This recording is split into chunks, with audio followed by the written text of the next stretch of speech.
Hi everyone, we'll get started in just a second. We're just waiting for all the attendees to come through. Welcome back, and also welcome to those who are joining us for the first time.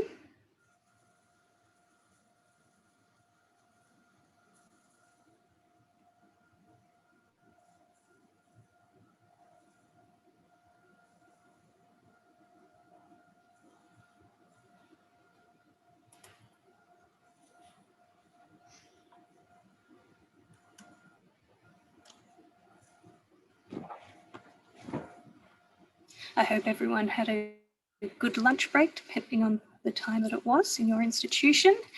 Just while all attendees are starting to come through, we'll just get you all sorted out in just a moment.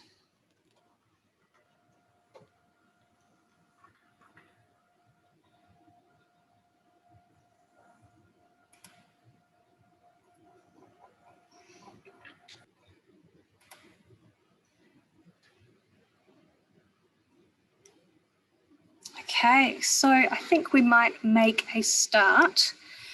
Welcome everyone to our second formal session of the day for our panel that will run from 2 p.m. to 3:30 p.m. Australian Central Daylight Saving Time, to AQF or not AQF, constraints and opportunities for enabling programs, with a fabulous panel chair and panelists. We'll just give you all a poll just to start off with at the start, just to get a bit of a feel for the session and while everyone's still logging in. And then in about one more minute's time, then we'll get right into it. Please feel free to use the chat throughout today's session to post your questions. We will have our panelists and our chair presenting, and then there will be opportunity at the end for your questions to be answered. So please utilise the chat today as we're in a webinar session. And yes, enjoy. So with this first poll, excellent. I might just stop it there while we get started and share all these results with you. So all right. So some saying yes, almost a third, but a lot saying unsure. Excellent. That's why we have this session today. Very good.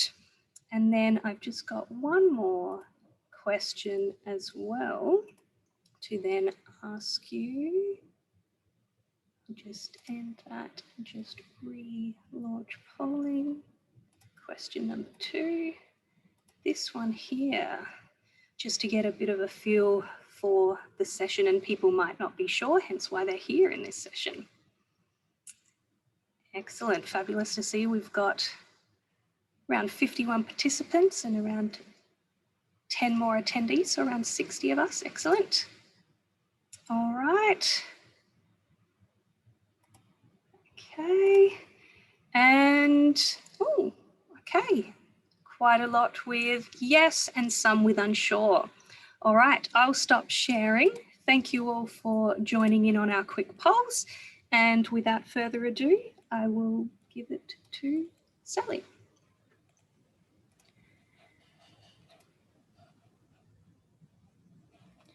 Oops, sorry.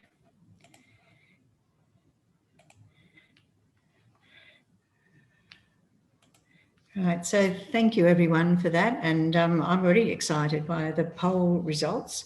I might just start by acknowledging the traditional owners of the land on which I'm presenting today, the Turrbal and Yagara people, acknowledging their elders past, present and emerging, and paying my respects to Indigenous colleagues in the Zoom room with us today.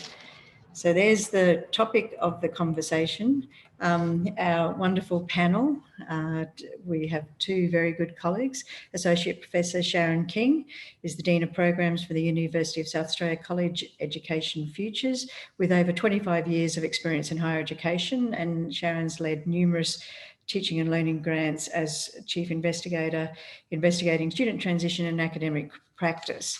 Her research interests focus primarily on student health and wellbeing and widening access to university for students who face educational disadvantage. And Sharon's currently a chief investigator of a collaborative NESHI project investigating students' transitions to university from regional South Australia. Joining Sharon and myself on the panel is also Victoria Fielding. Victoria is a tutor at the Uni South Australia College and in undergraduate communication and media courses at Uni SA and the University of Adelaide for over the past 5 years.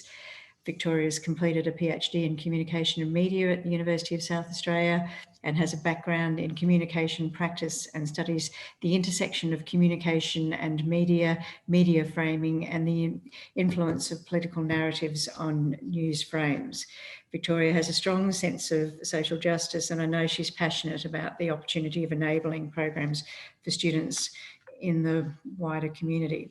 So settle in. And our third panel member is the review of the Australian Qualifications Framework, which is about as amusing as this presentation is going to get. I'm going to try not to bore you overly, and please accept I'm trying not to overwhelm you, but there are opportunities and constraints as regards the Australian Qualifications Framework, the AQF, and I'm hoping to enhance your understanding, which requires me, with great apologies, to take you to some of the tedious detail. And I'm hoping that you might be somewhat better informed after 20 minutes or so of my yelling at you. Then you'll be passed over with a very warm handover to Sharon and Victoria, who will be much more interesting, I'm sure. I want to thank NAEEA for this opportunity to talk and acknowledge the expertise of those two fellow panel members, Sharon and Victoria. I don't purport at all to be an expert about enabling, but have a 10,000% commitment and on board with the proven transformational impact that enabling has. And that's the spirit within which I'm speaking with you today. So the AQF and the context for the review, which I'll take you to in a moment, was very much about the need for change, which has now been exacerbated, if that's even possible, by COVID-19. So it was in the context of Industry 4.0 and automation and the need for lifelong learning to become a practical reality for all citizens. And there are a number of inadequacies that'll, even in this short presentation, I hope to persuade you of with the current AQF, that risks its future relevance. A contemporary revisioning of the AQF is designed to make it far more flexible and responsive to enable us all to move forward as a nation. So I'm going to talk about enabling in the AQF, which will also take me briefly to micro-credentials. And I'm going to ask you to think about what enabling's place is in this lifelong learning ecosystem that I've mentioned. I should also say that the AQF panel, expert panel of which I was lucky enough to be a member, did not finalise a detailed revision. It set out the key features as the basis for future development, and the regulators, TEXA for higher education and ASQA for vocational education, were deeply engaged in the work that we did. The AQF implementation is proceeding along, though it's difficult to tell exactly how far we are. I also did want to persuade you, I think, that I do understand that I'm talking about enabling, even though it's not in the legislation with a capital E.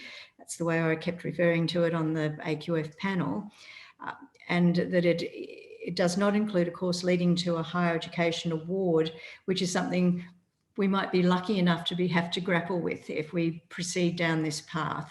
I've been crawling all over the NAEEA website and see that there's been a lot of work done there, including this declaration, which aligns enabling to the Higher Education Standards Framework, which will also become relevant as I go through.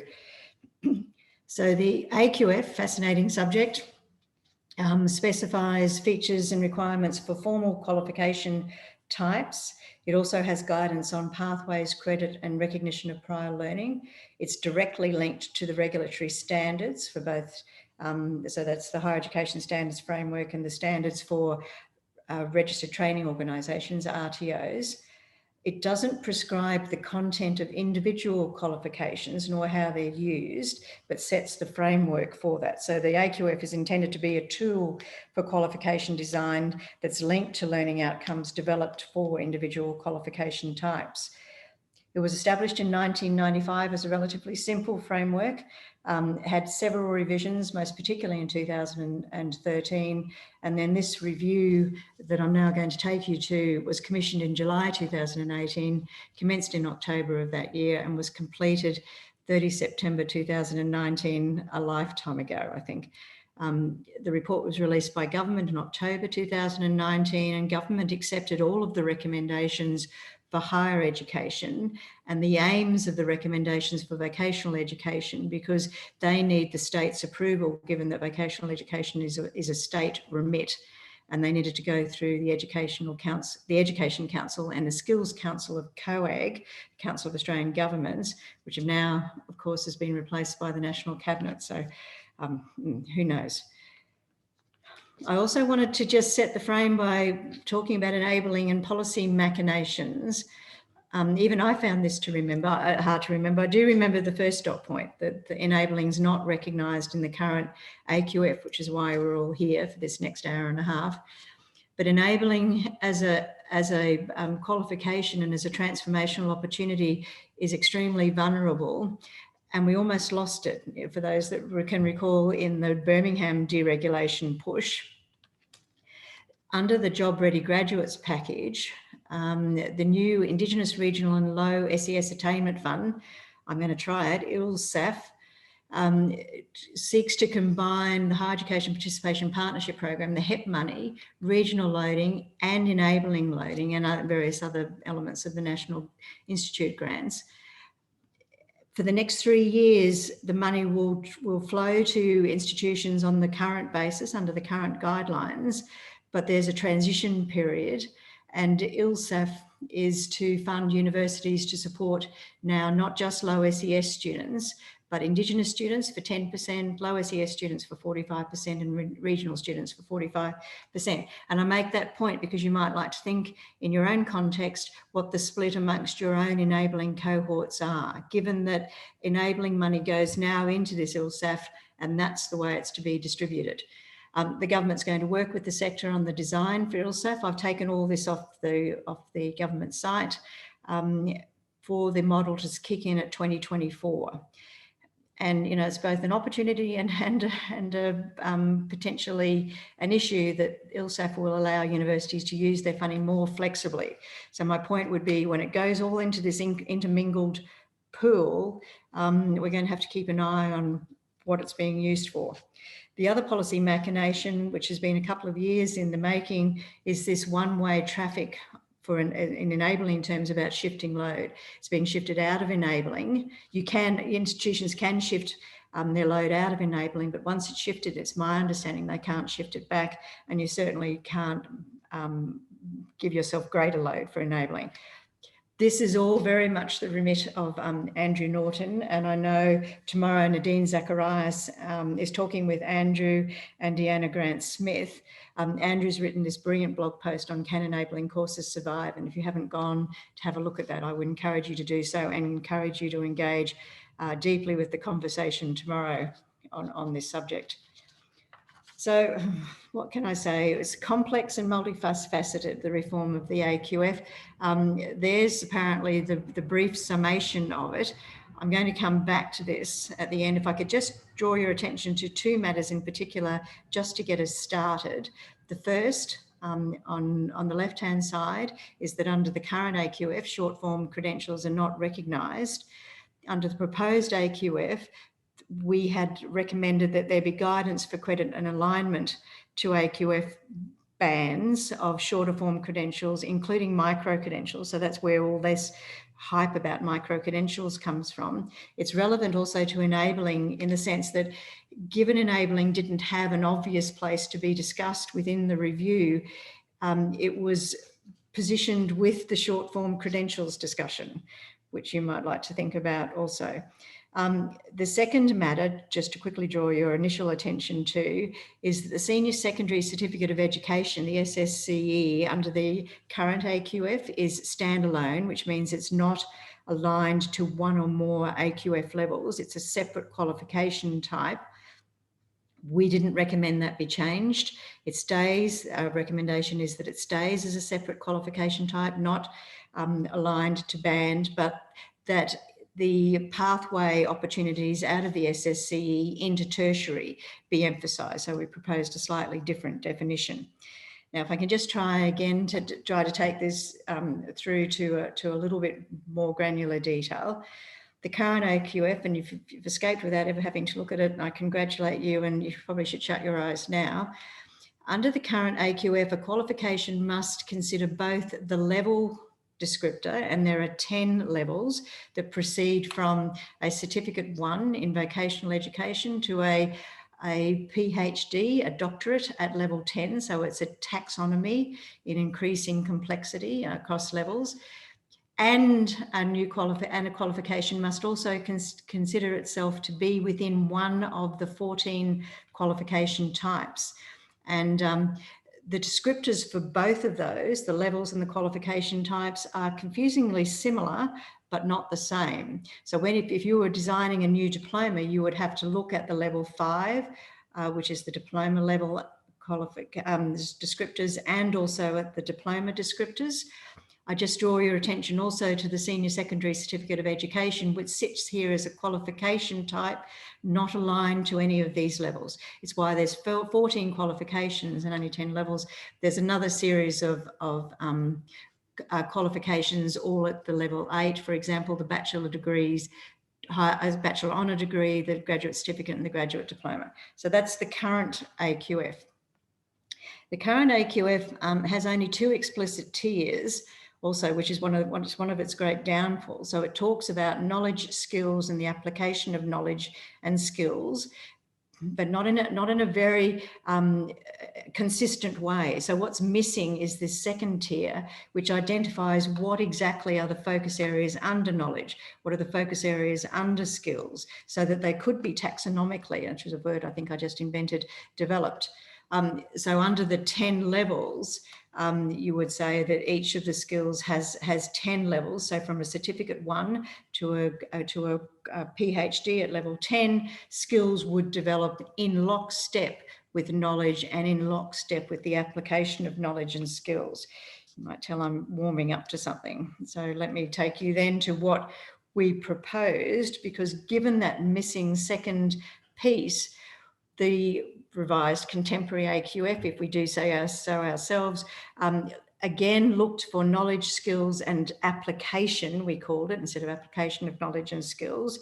It looked to general capabilities, which are taught in the context of qualifications core contents, and thought that they all interacted to enable learning. And we made explicit that application in learning context and the application in terms of assessment conditions are important.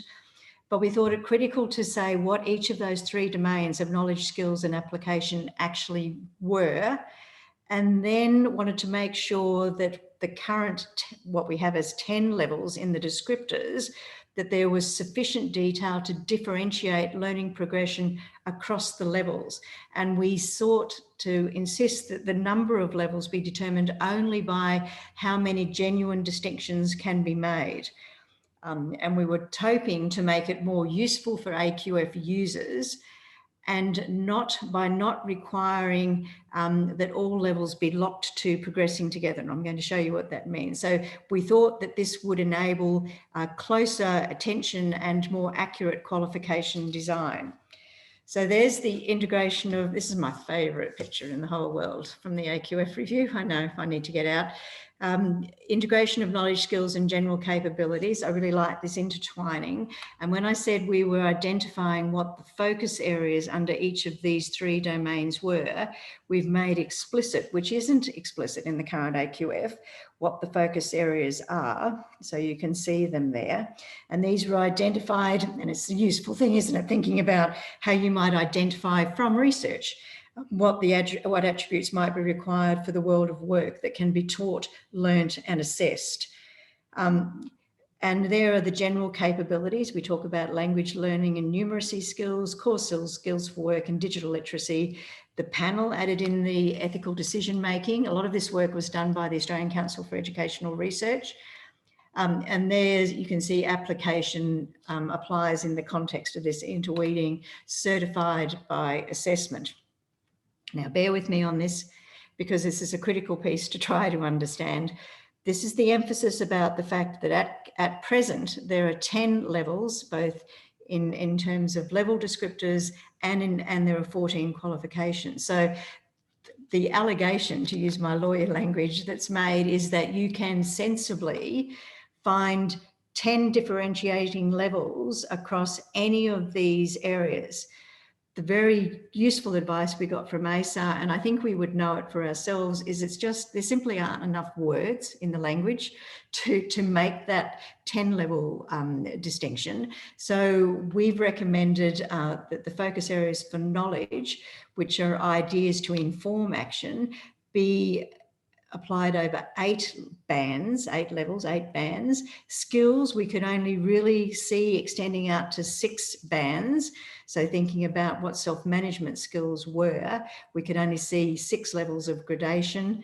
The general capabilities sit and intertwine as per the previous document, as per the previous slide, and application sits out here on its side because application is really not generalizable across qualification types. Application really happens in the context of which the qualifications are taught. So for example, some qualifications might have a lot of work-based learning or work-integrated learning. So they're not at all aligned to band. I hope I haven't lost you in that.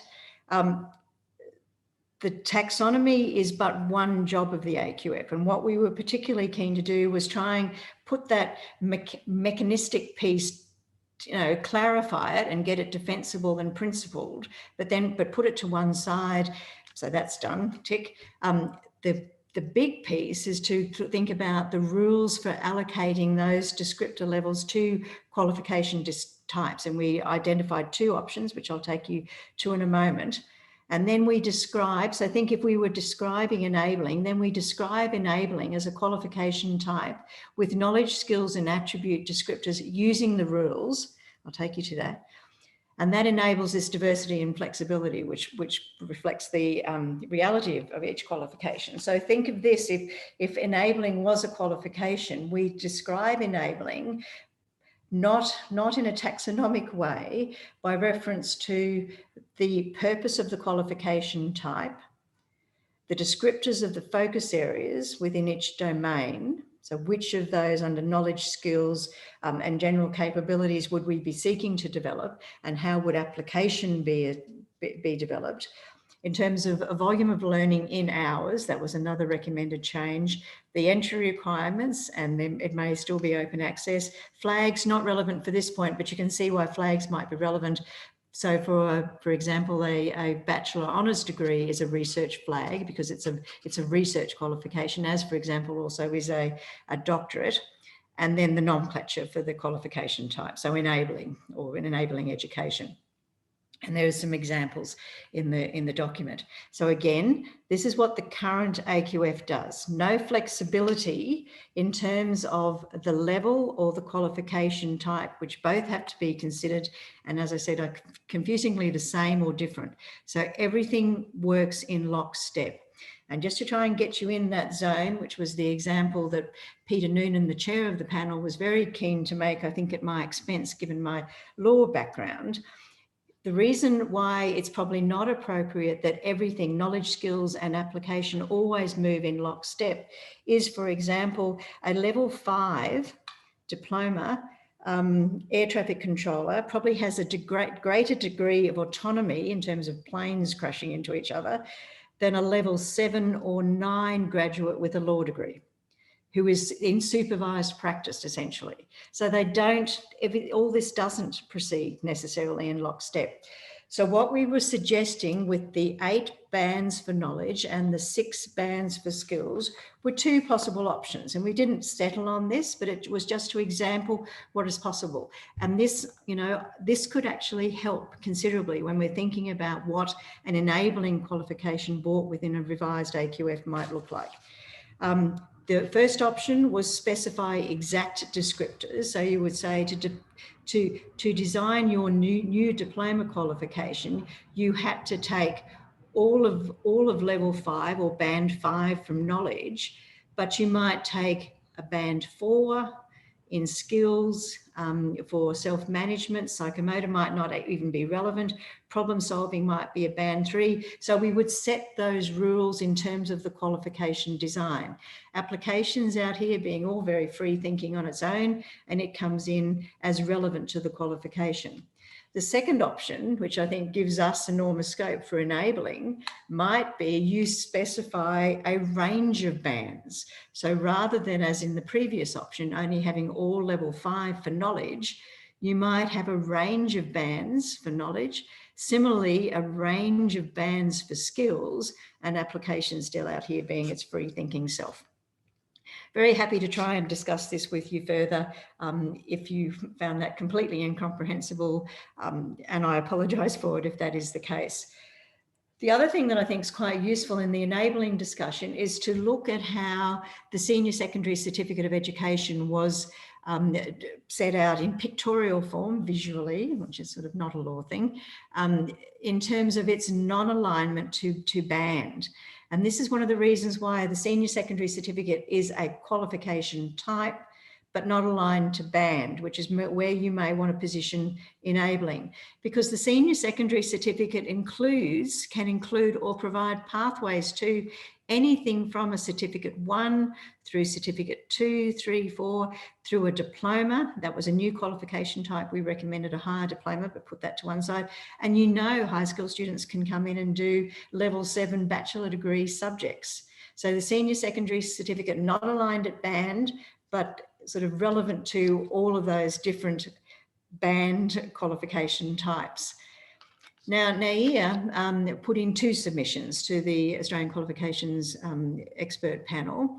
The first submission recognised that the absence of enabling from the AQF was a risk to the quality assurance of the programs, and identified that while there is still a surprising consistency across many enabling programs, and of course, as we would all say, accrediting universities have to enforce rigorous quality assurance measures because they're overseen by TEXA.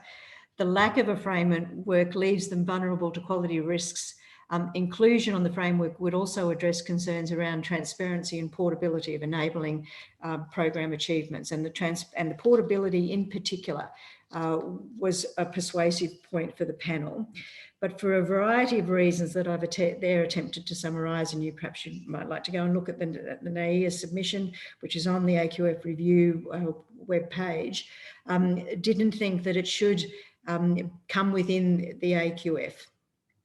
And if it did, it should be its own specific category.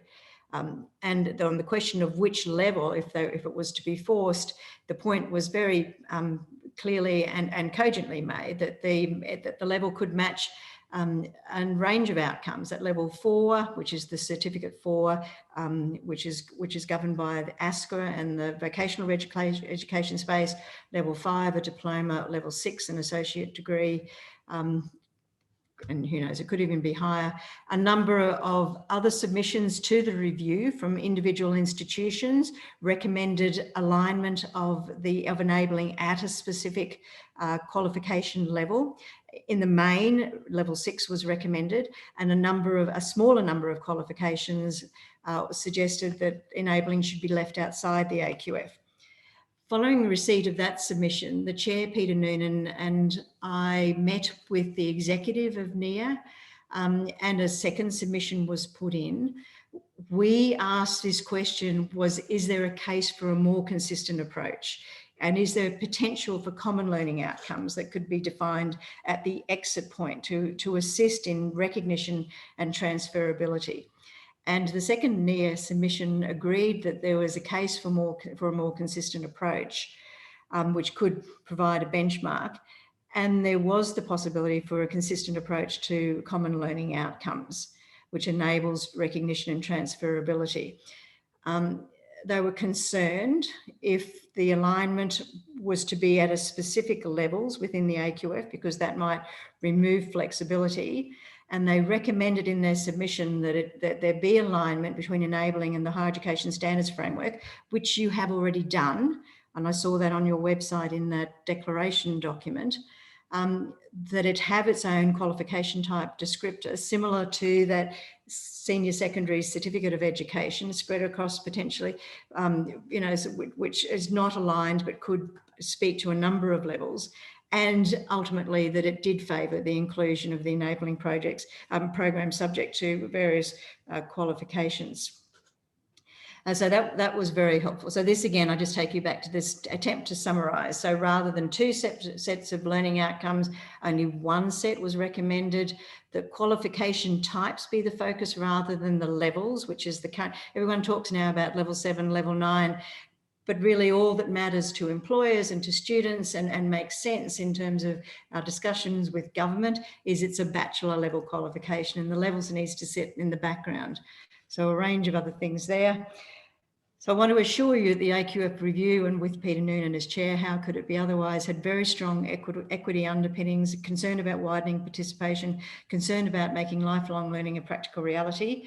A big piece in this, which I think is relevant to our discussion today, is what does credit look like? And credit on some other work that we had done for the review apparently isn't working so well in our sector. Who knew? It's not very transportable. I'm not talking just about enabling now, I'm talking about anything. And so there are recommendations around strengthening and encouraging broader credit recognition and recognition of prior learning, and trying to develop some sort of consistent currency for negotiating credit. So some guidance around recognition of prior learning. And here's the money shot. In terms of enabling, it was dealt with, as I said, under the heading of shorter form credentials, understanding the context, which is the words on the left-hand side, and the transformational potential of them. The recommendation from the panel was consider developing an AQF qualification type, as NAEEA said, not necessarily aligned at band, for domestic post-secondary enabling programs once common learning outcomes for enabling have been developed. And I can gleefully say, as you very well know, common learning outcomes have now been developed for enabling courses, and that's on your website, and there they are under the domains of knowledge, skills and application of knowledge and skills, which is why they're under those domains. The last matter that I really have to take you to is around micro-credentials, because there might be an opportunity here for enabling. So micro-credentials, shorter form credentials, but no one wants to hear that. Everyone wants to talk about micro-credentials. What we decided, what we recommended on the review was that guidance be provided for awarding micro-credentials if they were going to be aligned for AQF credit. And I know credit isn't necessarily something that you want to think about in relation to enabling, but bear with me. The guidance would be around ensuring quality, improving confidence, enabling credit recognition, and giving that portability. When we met with the NAEEA executive, both Peter and I were very taken with your colleague from Charles Darwin, who said that Darwin is such a, or the Northern Territory is such a transient population. Unfortunately, some enabling students only do 1 or 2 subjects or units and then leave, and then they've got nothing to show for their work. I have to take you, I'm sorry, I put this slide in. I had to take you to the definition of micro-credentials that we were recommending. So we took the definitions from Beverly Oliver's great work on micro-credentials, again, thinking about it in the enabling frame. So in a micro-credential, something that still sits outside the AQF is a certification of assessed learning, that was important, that is additional, alternate, complementary to, or component part of a formal qualification. So that's a micro-credential, and micro-credentials can be credit-bearing because they achieve learning outcomes, and they might lead to the offer of admission to or credit towards at least a formal part of a formal qualification or whatever, or they could be non-credit-bearing. So where might enabling sit if you were going to go down the micro-credentials route? And the point about if it was going to be credit bearing, which is my hard red line here, is if it's going to be credit bearing for AQF purposes, it needs to conform with the Higher Education Standards Framework. You already have done that hard work. Furtherly confusing the whole micro-credentials space was the great Easter Sunday 2020 announcement from Minister Tehan that short courses would become available, and a new higher education qualification for COVID-19, the undergraduate certificate, was rushed through and agreed. And there is actually addendum number 3 to the AQF second edition that sets out what this undergraduate certificate is. At the time, it was only ever going to be temporary, though it now seems to have been extended into 2021 and further places are to be made available.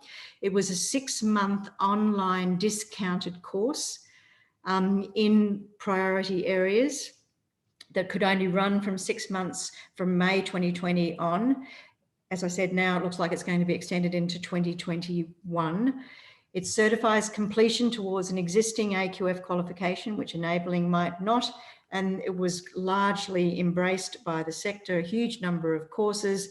The undergraduate certificate, which is sort of almost the semi-attractive piece of it, is that it could be any of a diploma at level 5, an associate degree at level 6, or a bachelor degree at level 7. The graduate certificates, which make much more sense to me, already were in existence and they're already aligned at level 8. There's another great Andrew Norton piece talking about whether the undergraduate certificate should or should not survive. There's a lot to be discussed about them, and I don't want to knock them on the head. They're quite confusing in terms of what they do versus Certificate 4 in vocational education. It's fragmented knowledge. They're not very well understood by employers, even less so than enabling.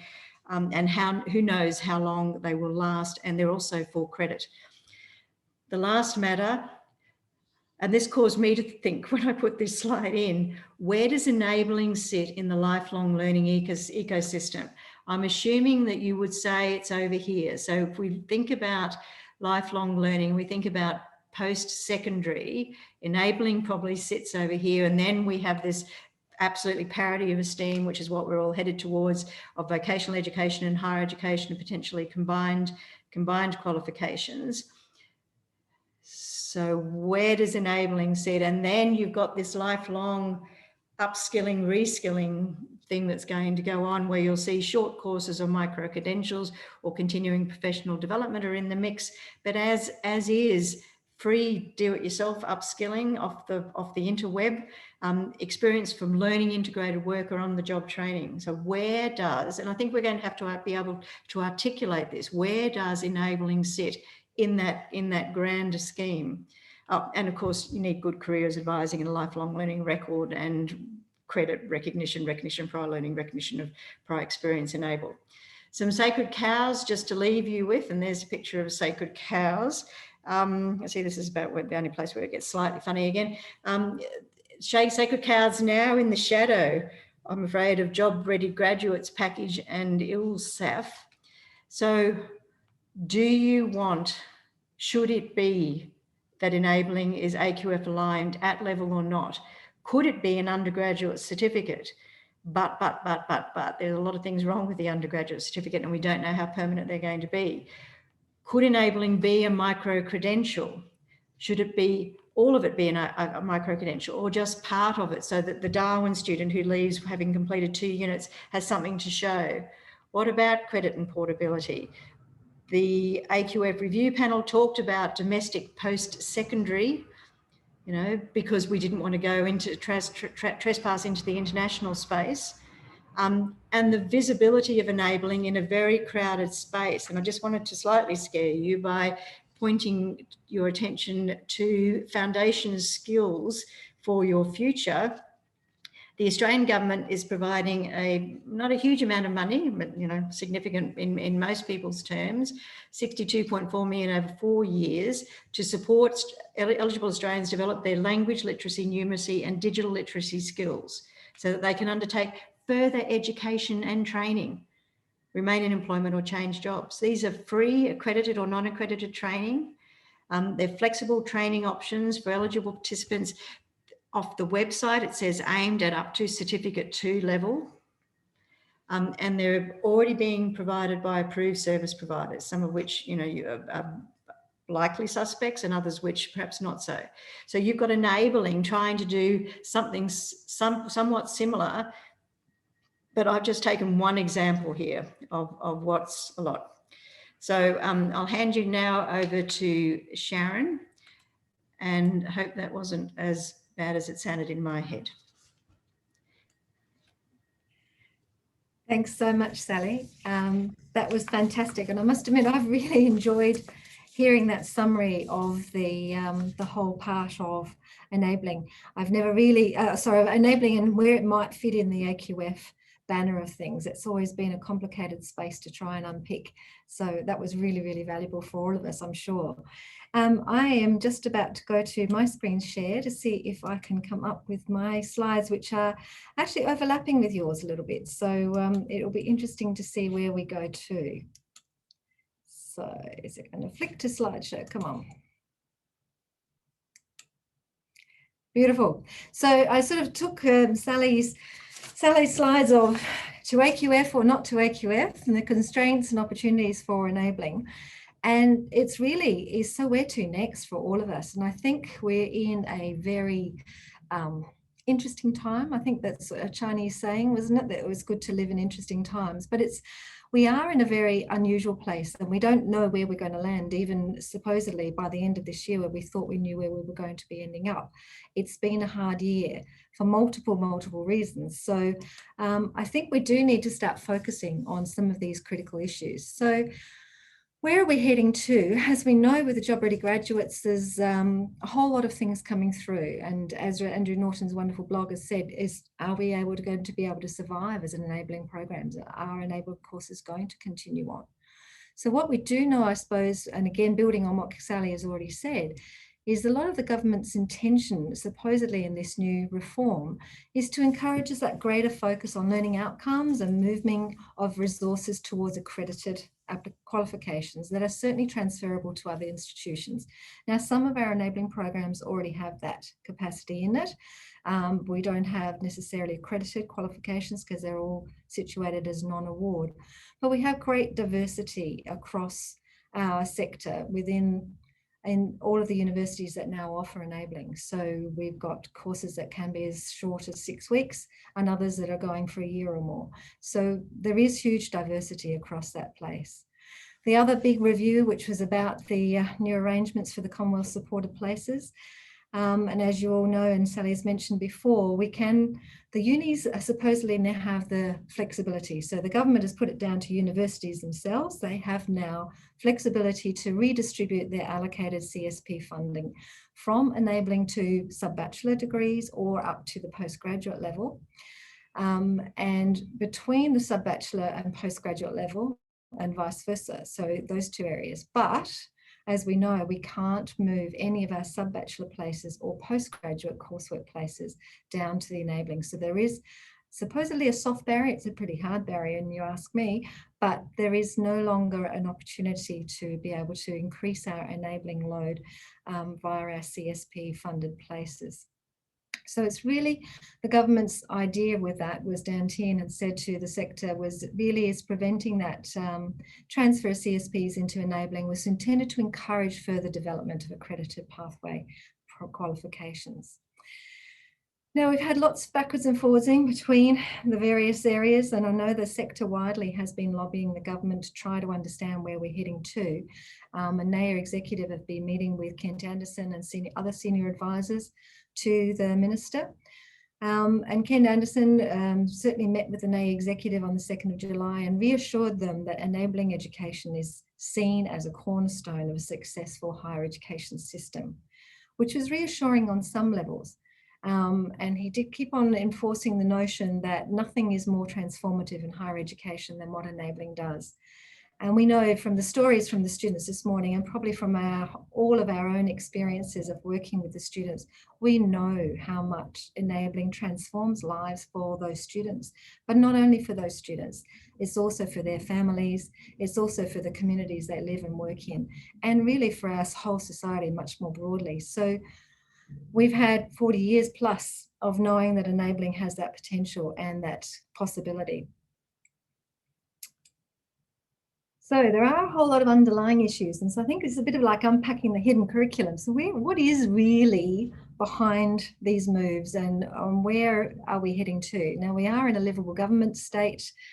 So we know there's certain things that they don't particularly like, and things like fee-free places, they get a little bit twitchy about. So they have sort of started to talk about where enablings come from. So it wasn't built on a formal or standard qualification framework.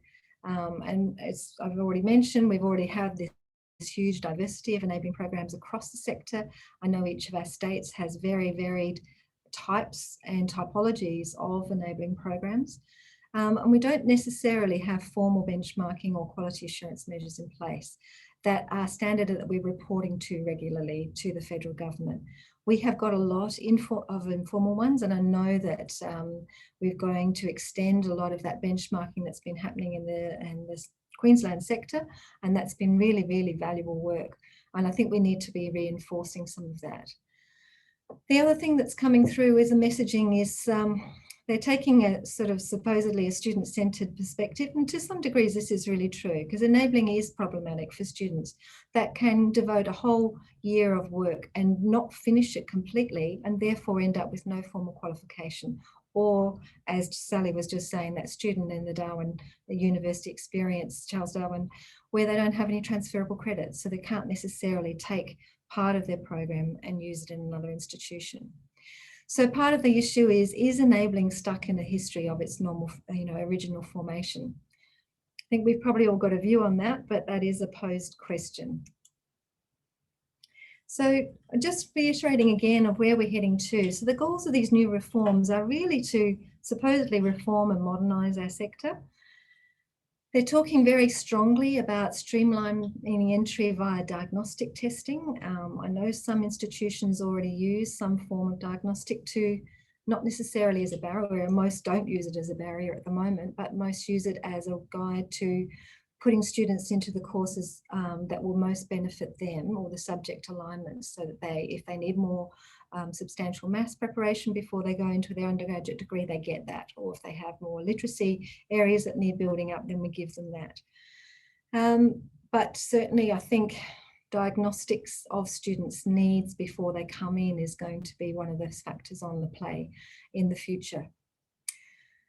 There's also this move to develop a hybrid of nested programs. So again, as Sally's just mentioned, the higher education certificate, they seem to be gaining ground. Originally, it did seem to be only a one-off offering of a 6-month, and they had to be online. They had to have work integrated applications. That seems to be changing, and it seems to be changing quite significantly. And certainly with the bids for those new ones that are coming up, how long they will last, we don't know. So there seems to be coming towards this spectrum of offerings in enabling program types, or an enabling typology. And some of these range, maybe parts of it range from free or fee-free to paid courses. We all know from our own experiences, and again, the Newcastle University has done a reasonably good, expensive research on their student cohort, of their large student cohort, of how many would actually undertake an enabling program if it had a fee associated with it. And as more than 70% of the students said no. And so we would see a huge reduction in the numbers of students who would take the chance of this opportunity if they had to pay, and had to pay upfront. So again, we're probably disadvantaging those students who are already disadvantaged, who've already had multiple barriers in their lives. So I know I'm probably preaching to the converted here, but we all know what having an enforced fee structure might do for our students. The sector has been lobbying hard and fast. NAEEA have been obviously submitting a lot of submissions around the job-ready graduates, but so have individual institutions, so have the NESHI, for example, so have the various universities, so the ATN network, the RUN universities, etc. And there's been this other group of vice-chancellors across a range of sectors have also been lobbying the government quite harsh, sort of in quite a lot of depth, to try and find out more details and to try and get those guidelines changed. But I don't think we've actually been successful, because the new regulations don't certainly embed what was being asked for. So Sally mentioned that new IRLSAF attainment fund is really at the moment only limited to Indigenous students, students from a low socioeconomic background, or regional students. And so we know that we have an awful lot of other enabling students who don't necessarily meet those 3 parameters. So we have students who've come with disability, we have students who've come from a migrant background, we've had students who've left work and been, working in the sector, or parents at home who are coming back after a period of parenting at home. And they may not fit those qualifications. So will they not be able to be funded for a place in an enabling program in the future from this ERLSAF funding. We don't know how that's going to be structured, and we don't know how it will move forward. So the sector has asked for a formal consultation process to help talk through that process, particularly universities with large enabling load. We've asked for a formal written commitment to enabling programs in the memorandum. That didn't happen, so we don't know where we are effectively in that space. So I suppose we're at a place where there's a bit of a maze and we've got to find our way through. So how do we reimagine the future of enabling? If we had to restructure now, knowing what we know and what we don't know, how would we do it and what would it look like? And how do we actually continue to lobby effectively so that our voices are heard? And we need to have that united front. I very strongly believe that we need to have a very strong and consistent front moving forward. The government now seems to be putting that back to the institutional level. So they're asking for DVCAs to be the representative voice of each institution. But how do we even lobby within our own internal institutions when we know how hard universities are doing it at the moment with the funding cuts with no international students? And that's not going to change in the short term. It's going to be at least another year before we see large numbers of international students returning, and they may never return in the numbers that we've had before. Higher education has been underfunded for a long time, and we're probably at the lowest point in that cycle coming forward in the next years. So how do we lobby internally with our institution when they're already shortchanged and we're already working in a very restricted budget space? How do we ensure that enabling is still valued and still recognised as something that is important? So they're very hard questions to answer. Just also to finish for my section, I just wanted to pose some other questions that I don't necessarily have answers for, and I don't think we all have consistently got answers to these yet, but I think there's some of the ones that we really need to be thinking about hard over the coming months. So as Sally said, where does enabling fit in this whole educational lifespan? Where are we equivalent to a VET? Are we higher than a secondary school certificate? Are we lower than a diploma? It's all a very interesting myriad of spaces. And is our fee-free open access process, is that dead and buried now? Or do we still be able to vouch for that in some way, shape or form, because it's such a valuable point for our students to come in? And is open access the full free open access now that we have to have diagnostics to actually, and will that limit who we can take into our programs? Of the load that we have and how long we have it in the future, we don't know, but how do we best use that enabling load to provide the access to higher education for those that need it most? So how do we define who they are and make sure they're the ones who are first in our door? How do we nest our programs to best effect? So if we're going to have to look at building from an undergraduate cert into a diploma, into a degree, or an enabling load into any of those, how do we perhaps build that most effectively to use our load most effectively, but also make sure that the majority of our students can still progress through? And the last question I wanted to pose really is, what does constitute educational disadvantage? The Minister has sort of given some indication that he'll broaden the terms of students who will fit under the ERLSAF from just Indigenous, low SES and regional students to students who faced educational disadvantage. But none of us have a clear understanding of what educational disadvantage is. So how will we define that? Do we talk about students who have a learning disability? Do we talk about barriers that they may have faced where they had enormous life circumstances that restricted them from going through school successfully? I still believe strongly that a majority of our students coming through enabling haven't finished year 12. The Minister and the senior advisors seem to think that now that year 12 was compulsory, all students finish year 12, but from our experience, that's certainly not the case in South Australia. So I'd be interested to hear your points of view as well. But that's where I'd like to leave it. So thank you very much for my hand, and I will hand over now to Victoria, who's going to take you through that personalised, what it means within the university context.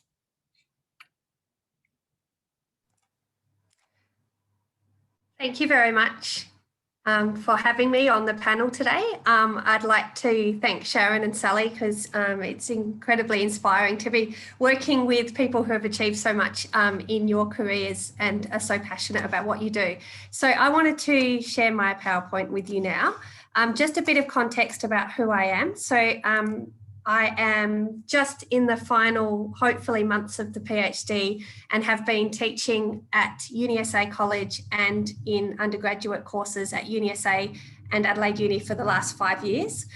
My discipline is communication and media, and I've been teaching in a range of college courses. Really happy to teach anything throughout my time, and I've definitely been a stronger tertiary education teacher because of my experience at the college. For anyone who's taught in undergraduate courses, you know, as a tutor, you don't often get a lot of training. And one of the things I've been really fortunate to have through the college is far more professional development and focus on pedagogy and the best way to actually teach students who need the additional support. And I know that I use that experience a lot when teaching in undergraduate courses as well. So I've been really lucky to have that. Previously, I was actually working as a professional staff member in UniSA's marketing team for about 4 years. And so I understand the university sector really well. And I also understand the positioning of UniSA College and the enabling program within the wider culture of UniSA. And so that's the experience that I'm talking from today. And I know that some of the things I say might not be applicable to every university, but I'm just talking about where I think there could be some value to actually having an AQF qualification for an enabling program in terms of the wider culture of the university. So the first thing I wanted to do was talk about some of the current perceptions that I see amongst the university of the UniSA college programs. And this is by no means to say that every person I've come across in the university, every academic has this perception, but I do think that for those who do have it, it's quite a problematic one. So one of them is that the UniSA students are just those that need a pathway to university because they didn't get the high enough ATAR. Often, I guess, potentially, maybe because of the way we market the programs, it's seen as maybe you've missed out and therefore you're not maybe as academically sort of rigorous a student as someone who's got in directly from high school. And so that perception that students have been through this program because they're not quite good enough to get into an undergraduate program, I think really does tend to influence their perception of even the students once they've finished UniSA College. And we all know how difficult it is to actually finish an enabling program and the barriers that people have overcome to get there. But I feel like a lot of the rest of the university, because they're busy doing their own careers and they've got to know their disciplines really well, it may just be an awareness problem. They're not always, it's a bit of a mystery to them what actually the students have done, and they're not always understanding of just how difficult and academically rigorous it is to go through the programs and how much achievement you would have to actually reach the end of the programs. A lot of the times they see it as potentially equivalent to year 12, and so almost a way to get into a university degree as a replacement for year 12. For those of us who have taught in enabling programs, we know that it is far closer to the first year of an undergraduate program. So as an example, you know, year 12, you may learn basic essay writing. At UniSA College, we teach far more academic essay writing, which is much closer to the equivalent of what you would do at university in terms of requiring that referencing style to be correct, actually teaching people the basic fundamentals of research.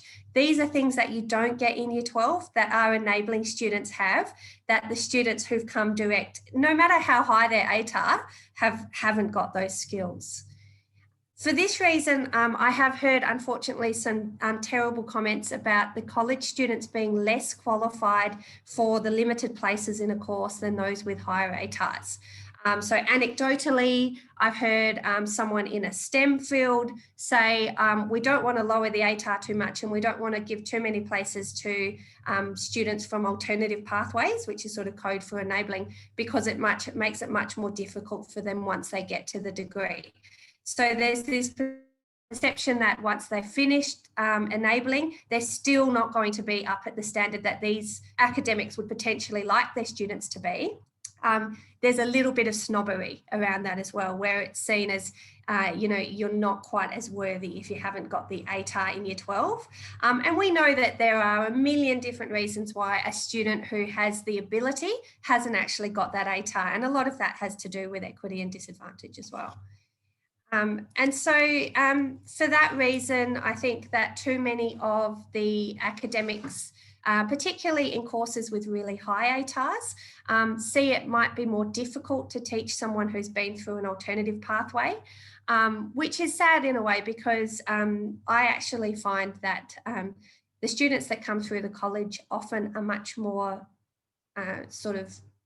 grateful for the experience than potentially someone who hasn't had to struggle so much and maybe has had an easier pathway to university. And I see, attendance is really good in my UniSA college classes, and the confidence builds as they go through, and once they actually get ready for their undergraduate degrees, they're often far ahead of those students that haven't had that experience.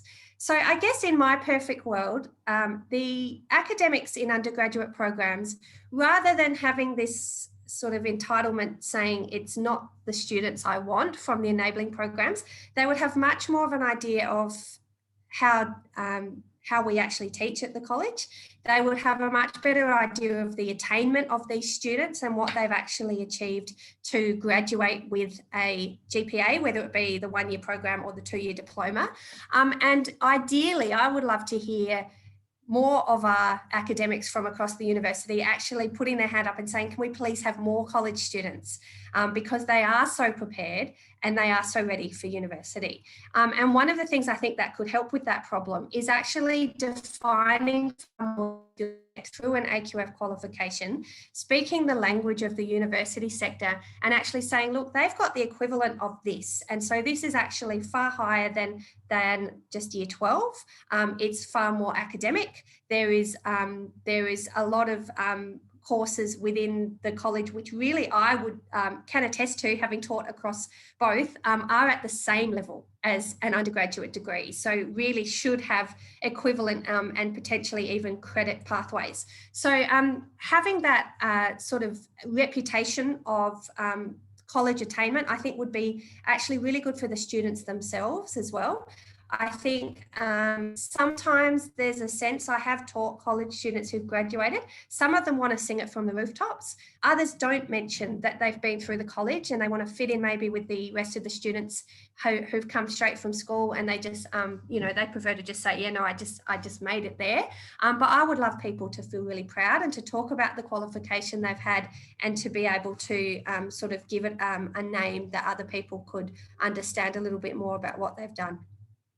I also think it would help for the academics to understand the literacy, as well as the cultural readiness and the confidence that UniSA college students have on graduation. The change that you see from our students is one of the things that I absolutely love about my job, seeing them at the beginning when they're just a deer in the headlights. And we heard from some of the students today on the panel about just how intimidating it is to start off in these programs when you don't have that self-belief, self-efficacy, and to see them at the end in the confident sort of strut that they get once they've finished the program, that is worth more than you could ever imagine in terms of how well they'll do in their undergraduate program once they actually get there. And so they are actually, in my experience, easier to teach in undergraduate programs. They already understand the university culture, they understand the expectations, they understand, the importance of deadlines, all of that stuff that you take for granted that students will have, particularly if they're first in family. They are really well ahead of their peers in terms of understanding how to read their timetable, how to make sure that they're actually working on an assignment well ahead of the deadline. So we get rid of all of those little sort of kinks in the system for them before they get there, taking a lot of the stress out of the program for them. And again, trying to see where there is potential credit transfer for really light programs. I know not every program at the college is potentially going to slot into another discipline, because a lot of the degrees potentially need to have all of those courses for their professional attainment. But there are some courses I feel that could easily be credit transfer to actually give the students a little bit of an easier ride once they get to university. And as I said, make those students the ones that are sought after in undergraduate degrees. And part of the reason for that is because we do really see that our UniSA college students, they do understand often why they want to be in an undergraduate degree, having lived maybe in a different career for a little while and decided to go back to uni because it's their passion. I have a lot of students who want to go into teaching because they've had a teacher who has really had an influence on their life and they want to do the same thing. I've got lots of students who want to go into social work, and these students are not just, sort of doing these degrees because they're thinking it might be interesting. They have a fire in their belly and they really want to achieve. And so I feel like that is a way to differentiate people who've been through an enabling degree. They have had to overcome a lot to get there, and they know exactly why they're there, and they usually perform incredibly well once they get there. And related to that is understanding the wider social benefits of a student going through an enabling program. So I think too often in the university sector, we just look at the sort of the load, the number, how many students have we got? Have we got enough students in our undergraduate degrees? How can we get more students?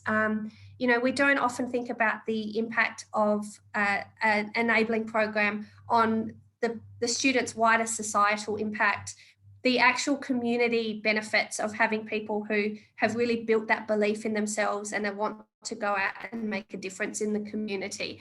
And these people often would not have an opportunity to go to university, at all if they didn't go through the enabling programs. So instead of just sort of seeing the programs as sort of a cynical number on a spreadsheet of students that you might be able to increase the overall university numbers, is actually see that trickle on effect into the wider community of these people who are going to make a difference. So I just wanted to leave you with one example of a student that is an anecdote that I think really speaks to what I've said today, which is that I actually taught a public relations course, a first year course this semester. And one of my favourite things is teaching a student who I've actually taught in a UniSA college program. So I taught at UniSA college an ICT course. One of the things that I taught this student was how to do a PowerPoint presentation along with all the other computer programs. And she was very enthusiastic, but had no confidence and didn't really believe she could ever do anything, but always wowed me when she actually did it. So I was constantly telling her that she was, doing far better than she thought she was. And so she tried really hard throughout the computing course and did really well and always gave it everything she could. She was always at class. She always handed in her work on time, and she was just an absolute joy. I didn't actually realise she was going into the communications degree because she still wasn't sure. And then so when I came across her in the PR course, she submitted her final project assessment, and we basically asked the students to do an assessment of an organisation using PR. And most of the students did a PowerPoint without any narration. We told them to be creative. They didn't really do a huge amount more than just the standard slides, bit of an explanation using some theories. This student just wowed me. So the first hint that I had that her project was a bit different than the other students was that it took about 10 minutes to download the file because it was so big. And when I opened the PowerPoint, she'd actually embedded on every slide either a video of herself talking about the public relations that this organisation was using, and then one of the slides was actually an interview that she'd done face-to-face with the owner of this company that she'd chosen, talking about their use of public relations, interview them in podcast style. And it was just outstanding. And I actually sent it to the other tutors and I said, you've got to watch this. This is amazing. This is one of our former college students, and sent her a note about how impressed I was. And I just thought that, that is not a rare thing to see these students who are absolutely smashing it in their undergraduate degrees. And I just wish more of the university sector had sort of knowledge of what was happening and the type of graduates that we get. So thank you for the opportunity to talk about that today.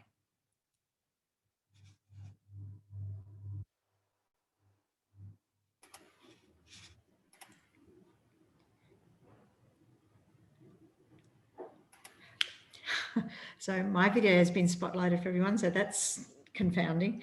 Now, thank you so much, Sharon and Victoria, for all of that. And thank you for colleagues. So this is what I was waiting for. Anthea was going to put up some questions that may have been posed. And the first question is, would inclusion of enabling programs in the AQF not serve to something? And I missed it. So now the question is, AQF will give enabling, oh, I'm going to stop. Okay. Sorry, it's auto playing for some reason. For some reason it's auto playing. I've never had it auto play. No, well, it's because we've gone public. It's just one question. I'll just reshare. Thank you.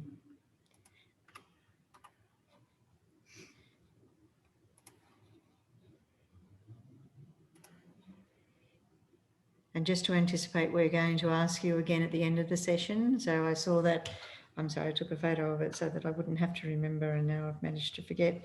The 63 to 37 split on enabling in the AQF, and we were going to go to that at the end of the session. So let's see if there's any, happy just to leave it like that, Anthea.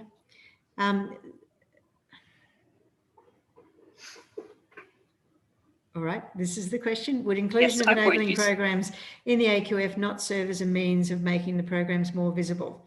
Well, I would have a different view to that, but I've said that I would pass these questions on in the first instance to my good colleagues. So Sharon or Victoria?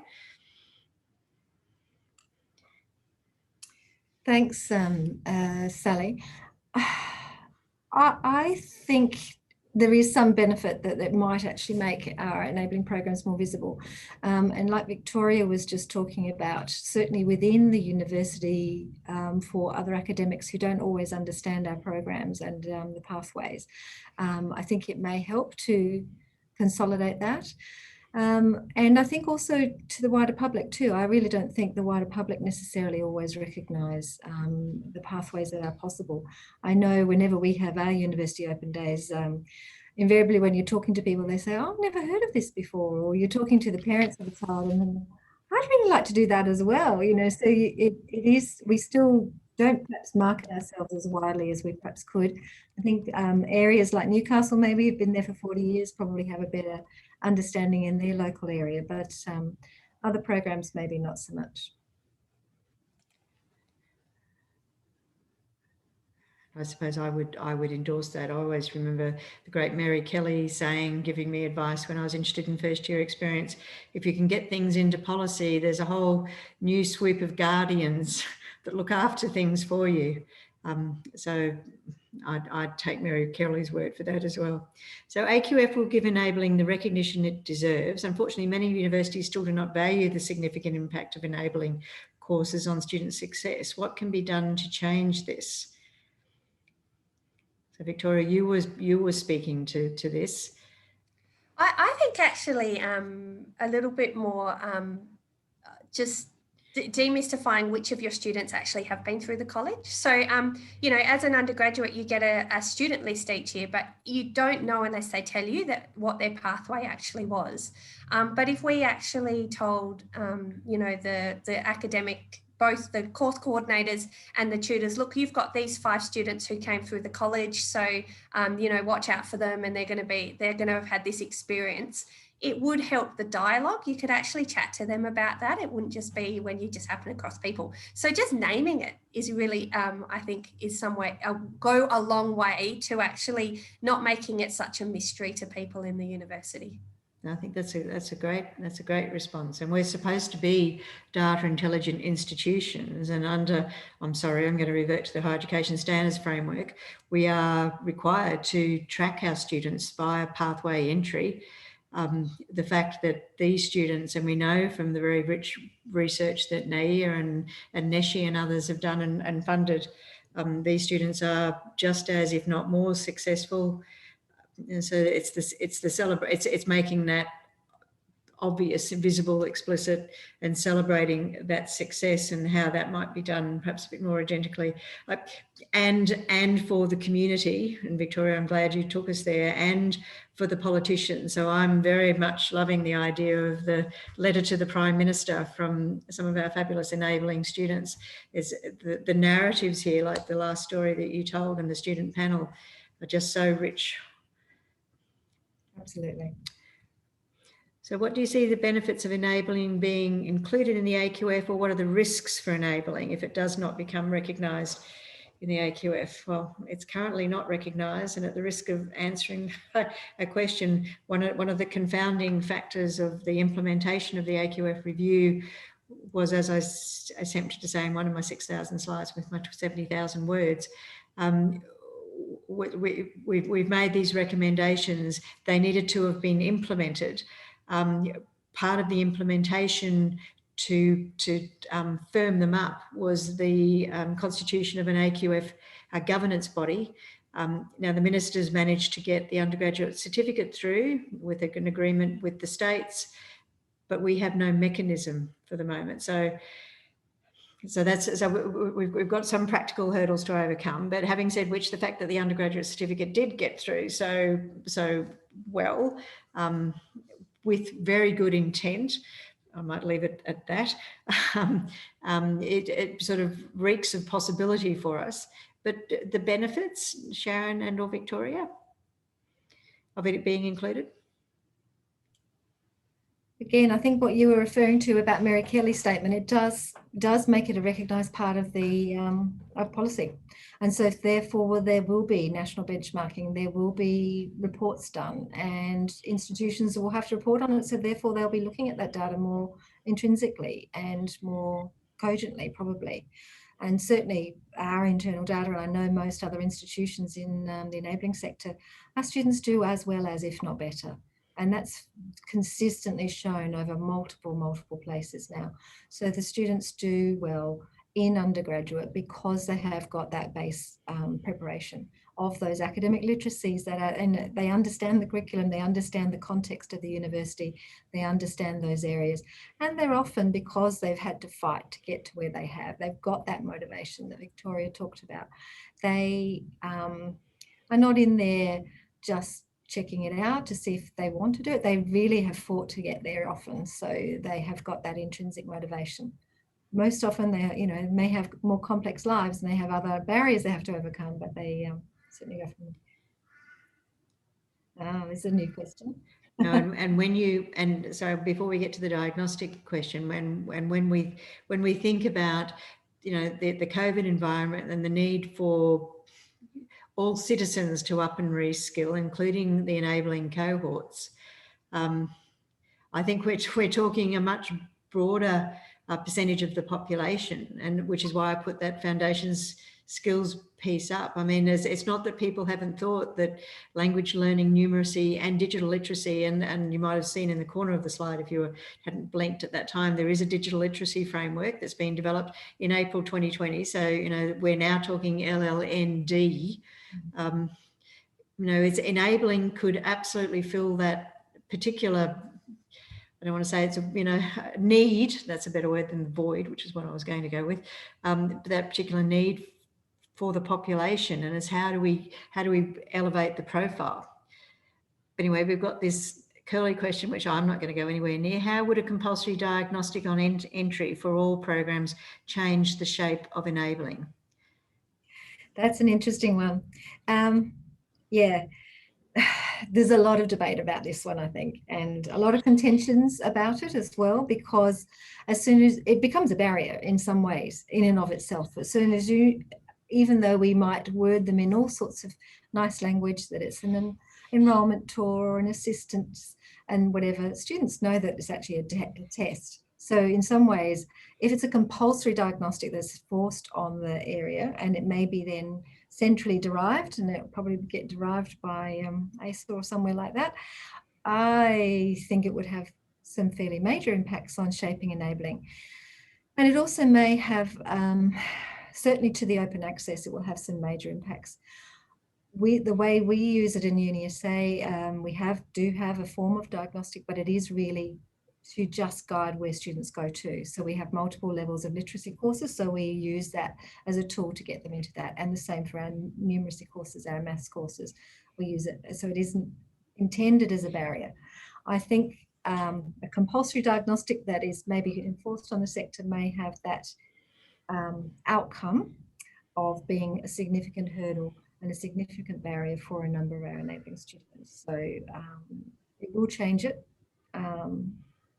Some may argue for the better, because we do very occasionally get some students who are coming in because, you know, the Centrelink people who take on education as a way of getting some form of income.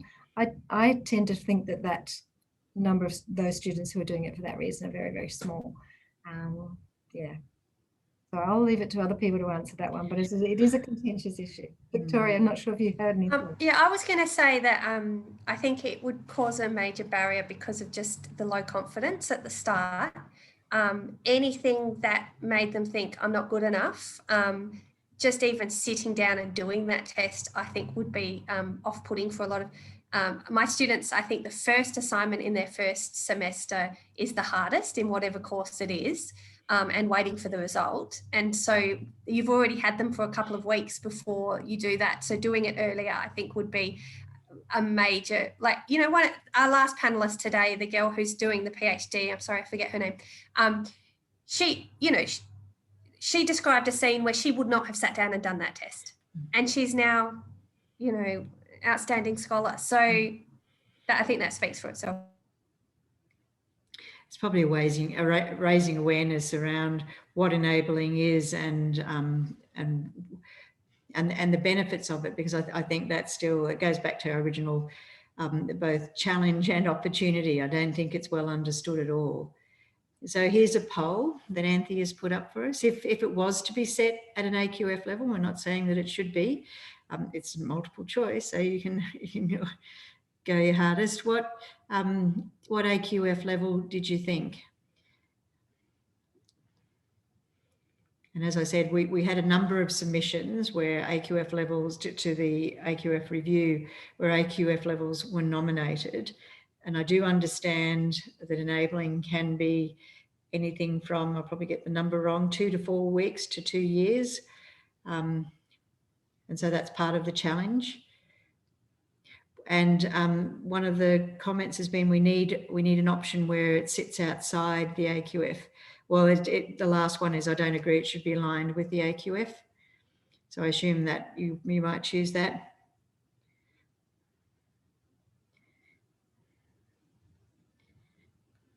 Anthea's probably going to put up. All right. So photo first. Cert 4. See, it's confounding this Cert 4 thing, isn't it? Because that takes it into the vocational education space, and I need help understanding how enabling and the Cert 4 in adult tertiary preparation sits together. In my previous institution, James Cook, I didn't need to understand that because TAFE vacated the adult tertiary preparation space. So it was either us doing an open access enabling like course, which we did at a diploma. And someone's just said, oh, George from Charles Darwin, I think enabling was once a Cert 4 course. But anyway, we've got a fair percentage, 33% Cert 4, 28% AQF 5, 18% 6, 5% 7, unsure. Yes, funding then changed to HE. Thank you, George. Sally, I was interested in where you were saying the AQF's going to, where you can have a range of levels.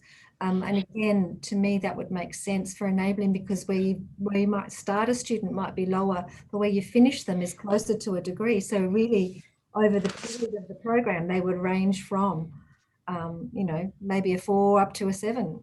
So thank you for that, Sharon. That was certainly a comment. So I'll encourage people to answer this next poll, including enabling in the AQF would change its nature by definition. Yes, somewhat, no, not sure how.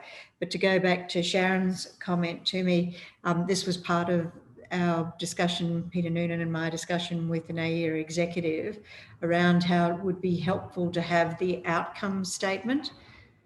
Remember that thing where we're supposed to worry about outcomes rather than inputs, and time is an input.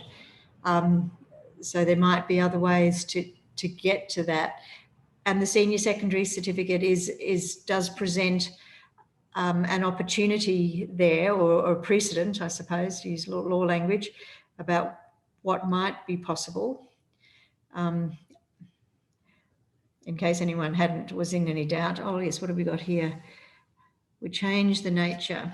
Well, yes, it would seem to be quite evenly split. So that's interesting, somewhat, but not really. Yes, you've got, NAEEA people have a lot to think about with enabling. I just sit back and worry about the vulnerability of it, how it almost went, and now we're back to the original question because we're getting close to closing time. So we're going to test this against how everyone, yes, this is the last poll. Thanks, Anthea. So it was the same question that we asked you on entry. Now that you've heard us, what do you think about being included? It's the next 3 years are going to be critical, but time's already ticking. I think the intermingling of the funding into that pool, when all university courses are now underfunded by definition, regardless of what the student contribution is. It does seem to me that any way you can safeguard enabling and shore it up, but don't let me persuade your answer. I think you're absolutely right there very much, Sally. We really have to lobby hard. Oh, we've changed some of you. Thank you. So 74 to 23 now, and it was 6. Oh, see, I've forgotten again. I've got the attention span and memory of a gnat. 63 to 37 before. So I think everything that you're doing, the lobbying wise, is so important, but for a variety of reasons that really don't bear going into. I curate a series for Campus Morning Mail now, and I'd have already offered the organisers and I extend this offer to anyone on the NAEEA executive or anyone that's like Victoria, completely passionate about what we're doing, to think about doing a submission for that. But certainly I would love to publish, with Stephen Matchett's endorsement, of course, the student's letter to the Prime Minister. I think it's an interesting avenue, not just self-promotion, which is why which is why I do it. I don't do it for self-promotion. I do it because the people who read it are in the main, a lot of senior leaders within our institutions and quite influential. So I think raising the profile. There was another question posed about standards with multiple pathways into higher education. So I don't know whether we've got time to do that. Multiple pathways in higher education, good point to consider. Well, yeah, so, we don't want to make it a competition, but perhaps it is a competition.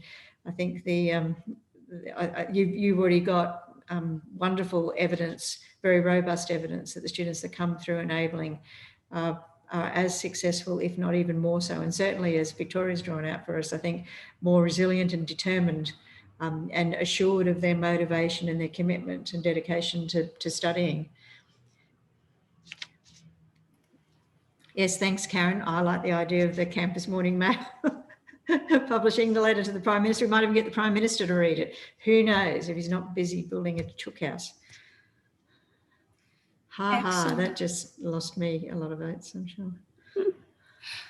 I might just interject and just want to say, can I please have everyone joining me in thanking our fabulous panel members, Sally, Sharon and Victoria, for a wonderful session. Just thought I wanted to give a chance to say your thank yous as we are gearing into the end of time. I'll just finish this up because I'm happy if people want to still ask a couple of more questions, but we will have a final informal networking session for the next half an hour. It's just on a different Zoom, so it's one where it's not webinar set up, so we can have cameras on, chat, ask questions and all those sorts of things. So I'll keep just checking the chat now if there's any final questions, but then I think please join us in moving over into that final networking session just to finish us off from a very big day one.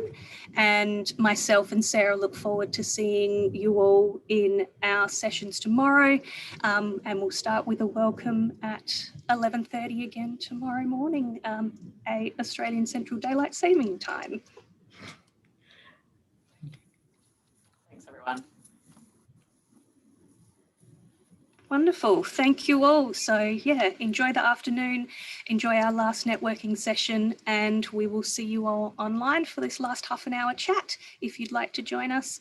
And yeah, thanks once again to our fabulous panel members. Thank you all so very much.